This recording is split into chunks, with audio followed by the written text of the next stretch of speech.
Binigay hugasan. Diyos ko, makulit na muna ako ha.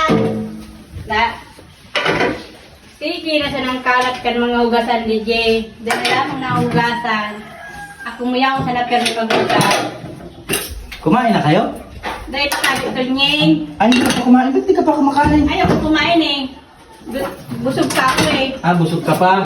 Ako muna kakain. Hindi mo na nalaglag yung bata. Ay, nalaglag. Oh, yeah, okay lang yan. Matag sana eh. Magbasa. Okay lang yan. Ba't talagang hindi ka pa kumakain? Hugas ka lang talaga. Mamaya na ako kakain eh. Hindi pa ako nagugutom. Hindi ka pa nagugutom. Maghugas muna ako muna. Maghugas ka muna dyan. Maghugas ka muna. Kasi gusto ko pa maghugas eh.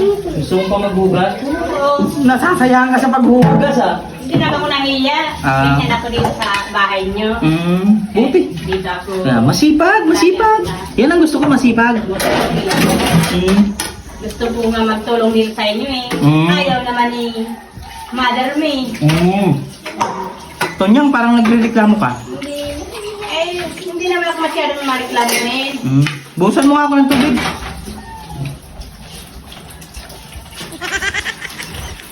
Bakit mo sa akin binuho sa ulo? Sabi ko sa mo, braso. saan kita sa ulo eh. Ano ba naman yan? Basa na ako ah. Sabi mo kasi, bunisan kita sa ulo. Dito sa baso, hindi sa ulo. Eh, pag hindi ka sinusunod eh, magagalit ka sa akin. Bakit ba ito nying?